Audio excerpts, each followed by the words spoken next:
have you here with us today. Yes, it's indeed been a pleasure to have you on the final podcast of the Oshiwara Campus Cast. So how are you feeling about this? I am feeling very excited. I am glad my turn has finally come. I was hoping to be on the inaugural episode, but season finale is great. Thank you so much. Arjun sir, could you please share your thoughts on how learner-led clubs help not only our school but also the learners in it? Well, I think a learner-led club is a very important, and I'm hoping it will become an institution, because the ability for learners, older, younger, to be able to share their expertise, their interests, their passions with classmates, with peers, with seniors, with juniors is essential for them to be able to hone their own craft. I think that is one. The other is, this is the only way for individuals whose passions and whose great interests we may not necessarily offer as part of the curriculum, to continue to have that focus on whatever they believe is important to them. I mean, take the podcast club for example, right? We don't teach it. They're looking at introducing an element of writing for podcasts in the next academic year, but that's happening because of the work that you all have been doing. So I believe that this is a great way of shaping curriculums in many ways, to be able to ensure that learners are able to have a say in what they are learning, to have something to believe in. This morning we saw the music club learners. These were senior learners who've been playing music together for many years. They came together, formed this club, and they stood there as instructors, introducing their students, conducting them in different parts. It was amazing to watch that happen. We've seen the writers go through the similar sort of process, and I'm quite confident that this will happen over and over and over again. I mean, I'm hoping that the eventual vision is that even if there is a club for one, that club must exist. Absolutely. So sir, to focus a little more on the Oshiwara Campus Cast, and what podcast has been your most favorite one, and which one did you actually enjoy the most out of all? Well, honestly, I've liked them all. Yes, this is going to be a total cop-out, because I did enjoy listening to all of them. I think just to hear a learner's voice, and I don't just mean just the sound of their voice, but the emotion behind it, the genuine feeling behind it, what they were going through at that time. One part of it is, starting with a script, and that always happens, right?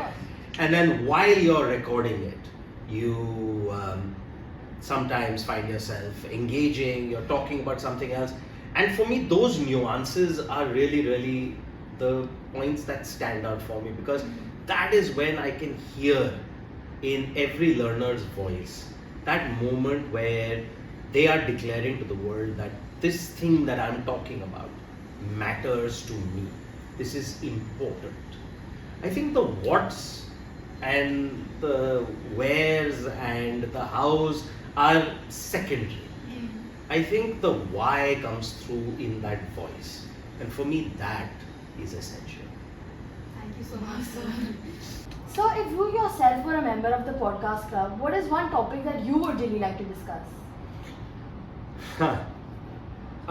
Look, as themes, you've either shared information, whether it's about the history of video games, or the, how ADHD and speaking issues have impacted learners, or there has been a pathway to something that's deeply personal, whether it's talking about, whether your parents can tell you to study or not, or it is learning about something and then discovering that this is very critical for me to share with the rest of the world, share with the rest of my peers, and so on.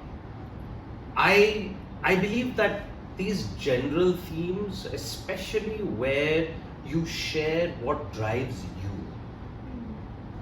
is, I think, the most important of them all. I think if I was to engage, I would talk about the impact of so much that happens in your lives, in our lives, without us even realizing it's happening. I know today, for example, there is a very, very crucial series of studies that are taking place on the impact of technology and social media on children. There is a lot of research that's happening over there, and that's something that's increasingly interesting me.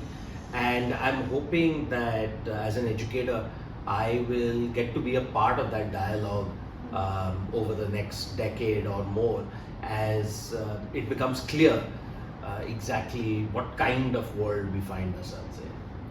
Awesome. I think that should be our next. Yeah, what an idea for Yeah. next episode. That's a wonderful topic. So when we were looking for reference materials on how to start with our podcast club, we found your podcast. So now that you're a podcaster yourself, what brought you to podcasting? Describe your journey a little bit. If you could give some tips to us, that would be great. Like so many things that I have failed at and procrastinated with, I think my podcast is another one on that list. There are only 2 episodes, so I think that is one thing to remember. But I had a lot of fun creating them. I learned a lot. I learned how to use GarageBand. I did all myself. As you can tell, I'm sure, YouTube videos and download like this, make this sound. Here there are free sounds over here. Hey, wow. Broke every copyright law. I investigated and I said, who cares? Why? This was sometime in 2021, if I'm not wrong. In the throes of the pandemic, we're all still at home. Or maybe 2020 when I started toying with the idea. The podcast is called The Songs of My Father. And my father passed away in 2017. And I think that was the genesis of that story. My father and I used to listen to a lot of music together. So much of my musical taste has been inherited from him. And I found, particularly during the pandemic, when we had so much time on our hands, that I was thinking about him a lot. And I felt like there's something that I need to do about it. And I don't know, I think during the pandemic, everyone became a podcaster. Everyone seemed to have something to say. Yes, podcaster, YouTuber, blogger, I don't know, whatever everybody else was doing. And this seemed like the thing to do. So I downloaded software, I bought a mic. The school was empty, so I would come to the music room studio and record it. It was the only soundproof room, right? At home, all these cars and all that. So I would tell everyone, no, I have to work at school today. I would come here, no one would be here, and I would go into that soundproof room and I'd record it. And that's why I did all that. Off my laptop with a mic, and I recorded all myself, and I heard 2, 3, 4, 5 versions. I'll sit there for hours doing this. And so that was why I got into it. No, I'm pretty sure that's exactly what we're doing actually. Very beautiful story. Thank you. So, sir, you've been the head of GPCN for about 5 years now, right? Could you please tell us a bit about your journey, not only as the principal of the school, but as a teacher as well? Sure. So I started here in 2019 in May. So I was here for about a month, a little bit more before the academic year ended. School, of course, looked very different then. There were no classes on the 7th floor, no classes on the 6th floor, few classes on the 5th floor, and 4th and below we had classes. Not because there were no rooms, because there were no learners. Spaces were still empty. When we came back in 2019, we started our first DP classes, and so spaces got occupied, and it looked like we were headed towards an amazing peak as we were, because that first Inspire Us was an extraordinary moment. I felt like I was so proud I would burst. And days after, during Inspire Us, somebody asked me, do you think people should be wearing masks? And I said, why? I said, what do you mean by mask? Like a mask? And they said, no, like a face mask. I said, for what? And they said, do you not read the papers? I said, do you not see what I'm doing? And only to discover that a few days later that school was shut, we were on lockdown. And so I was here at school about 10 months, and we went into lockdown. A year and a half of that. Slowly school started opening, but fundamentally it's only in the 22 academic year that we were back. And then of course we're here now. There's so much that's happened, so much that's changed. I think the obvious things are school's grown, there are more children, we're doing all of this now. We've reached this stage. I think it's only a matter of time before school will be fully full. Yes, and it can be more full. There is enough place. But I feel like definitely by the time you guys are even in the 10th or maybe a little beyond, we'll be full up. I think that would definitely be one matter of pride for me. Part of that journey also was therefore to consolidate academic processes, give learners opportunities to try new things, do new things. I think I was particularly blessed because I was given the freedom and independence to imagine what kind of school this could be, and nobody got in my way. Nobody asked me why, what is the point. Fundamentally, I just did what I wanted to. I just felt like JBCN gave me the space to try all of that and so much more. And as a consequence, anything that we wanted to do, we were able to. No one questioned it. As long as learners were excited by it and the teachers were in the mood for it, we could accomplish anything, and we did. We tried many things. We chucked out many things. We were able to say, we've tried this and it doesn't work for us, or we tried this and it really works for us, not work for anybody else, but this is our thing. And I was particularly glad that even though we're part of a group of schools, as JBC and Oshiwara, we were able to establish ourselves as a rather unique kind of school. I think when people come here, on the face of it, they will of course see amazing academic progress. They'll know that everyone's really determined to do well in school. They want to try different things. I know because of perhaps inherent bias, performing arts, for better or for worse, got a lot of got a major boost while I was here. But I'm hoping that what people will actually remember is the fact that they always had a voice, that anybody could ask any question and it would, even if it is not answered, they are never told you cannot ask this kind of question. And I'm hoping that people will remember long run that this is a place where freedom of thought, independence of action, and the ability to take decisions and learn from them will always reign supreme. As long as everybody holds on to that ideal, I believe our school's legacy is absolutely. This is so emotional. I know. Yeah. Yeah, it's been a long time since JBCN has evolved and it's become, I think, one of the best schools in Mumbai and I think soon to I be the believe best so. schools in India and Yeah. abroad as well. And that's all thanks to you, sir. Yes, Honestly, sir. you've been here since You're the backbone of you're the backbone.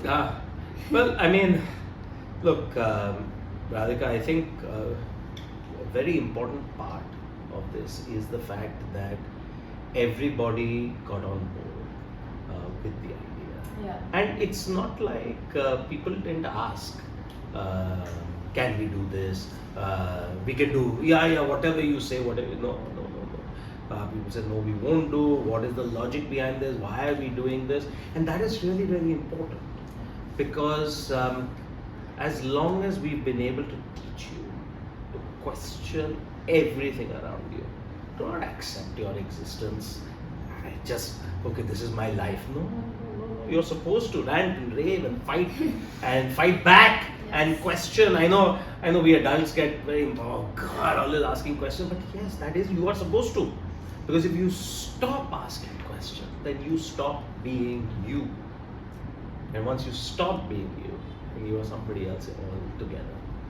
And then, as a school, we would have failed. the curiosity needs to keep running within the mind. In everything, not just in chemistry Yes, class and yes. history class, but in life, Yeah. in the decisions that affect you, that impact you, and that begins with what's happening at home and school, and eventually must be your pathway to becoming an adult.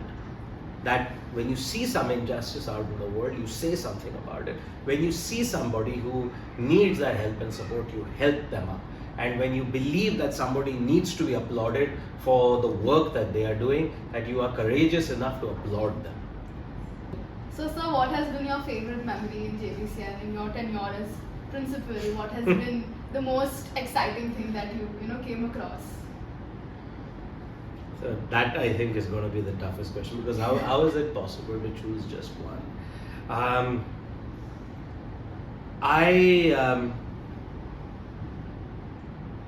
I think my greatest memory is not of an event or a moment, but it is of something that I learned while I was here, which was that none of this is about me. It is only about our learners. It's taken me a while to get to this thought process and understand what this means. And I'm still learning it, and I'm hoping I will continue to evolve in this way. But for me, the realization that this is not about me, that this is about who you are becoming,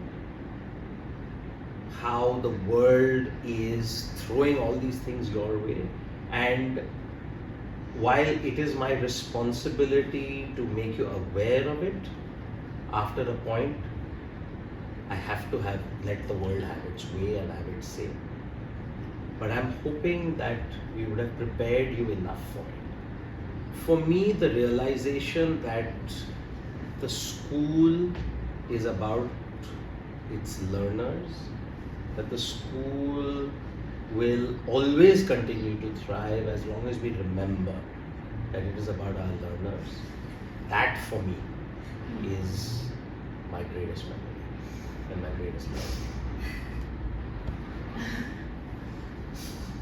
So you leaving just feels so surreal. I can't. I'm not We able can't to cope accept with the it. idea. We can't accept the Yeah. idea. JBCN without you, sir. It's Us gonna learning be without you, sir. It incomplete, just feels yes. so incomplete. It's like the family has been broken apart. Boy, and I don't think you should ever see it that way. I think, yes, I know it can feel that Yeah. way. I understand it. I think what is important is that the school, which necessarily has to evolve, unlike an organization or a manufacturing unit, where there is consistency, which is critical. Schools must evolve Yeah. with its people, with its learners. and it is always going to be the learners who will define its path. The more they fight back, the more they argue, the more they say this is who we are and what we believe in. My belief is that that is how schools will endure. The minute they fall in line, and I mean, yeah, you should behave yourself, but the minute they fall in line and never question anything that's being said around them, we are not a school anymore. We are not evolving. We are not good. When I came to the school, I think the school needed somebody to hold it in custodianship till this phase. Till this phase, we are now in a very different place than we were, and I think it now needs a thought process that is unencumbered by its history. It needs somebody who takes for granted the fact that the 6th and 7th floors are full. It needs somebody who takes for granted that this is who we are, that there are so many learners, this is how we think, this is how we act, this is how we behave. Because now, to take it into its next phase of evolution, needs a different approach.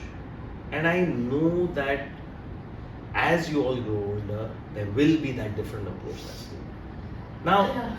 Now, you can say that no, heads of schools stay, forever and never, and that's how so many schools function.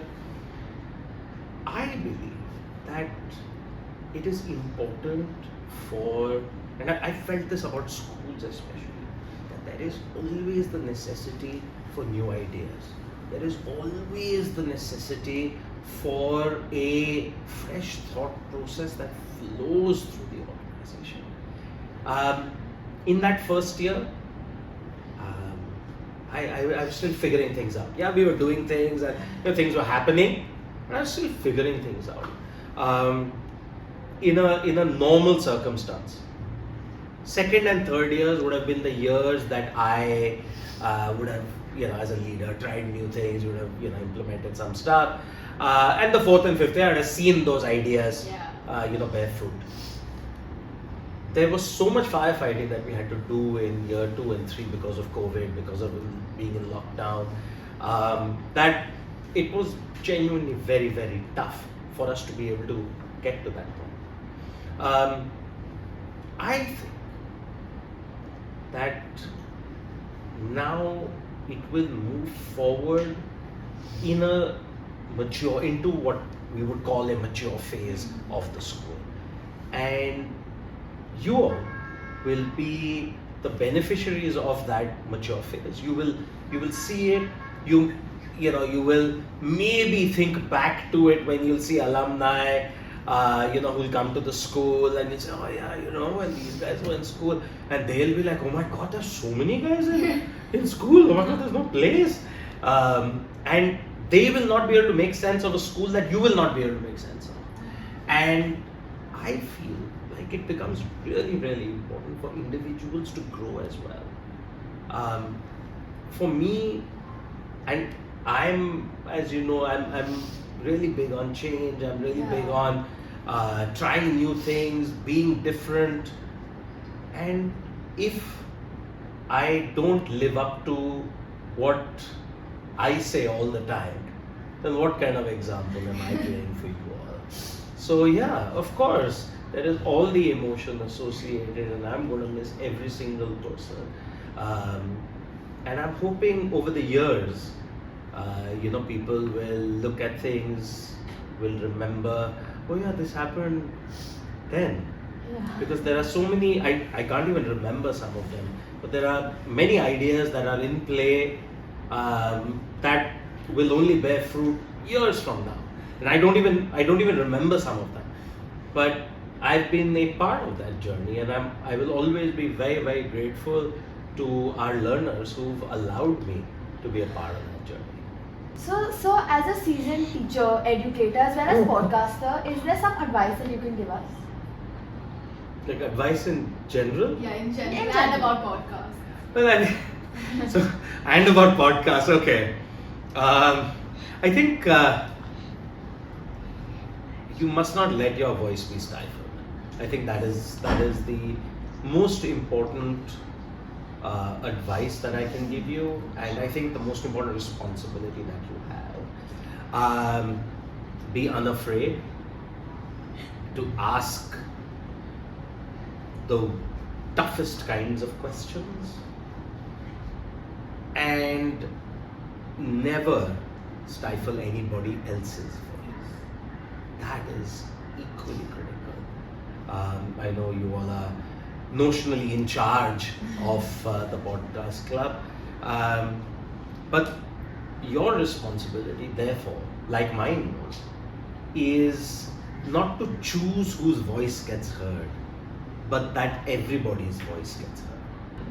So thank you so much, sir, for everything that you've done to us. The school, you helped us grow like a lot. The people we are today is because of you. The way you've shaped our school, the way you've nurtured the learners here. It's, I think, been a very big part of the way we grow up. And now that it's coming to an end, we would like to have our members in a group photo. So we have a memory to cherish for life. Thank you very much. Thank you.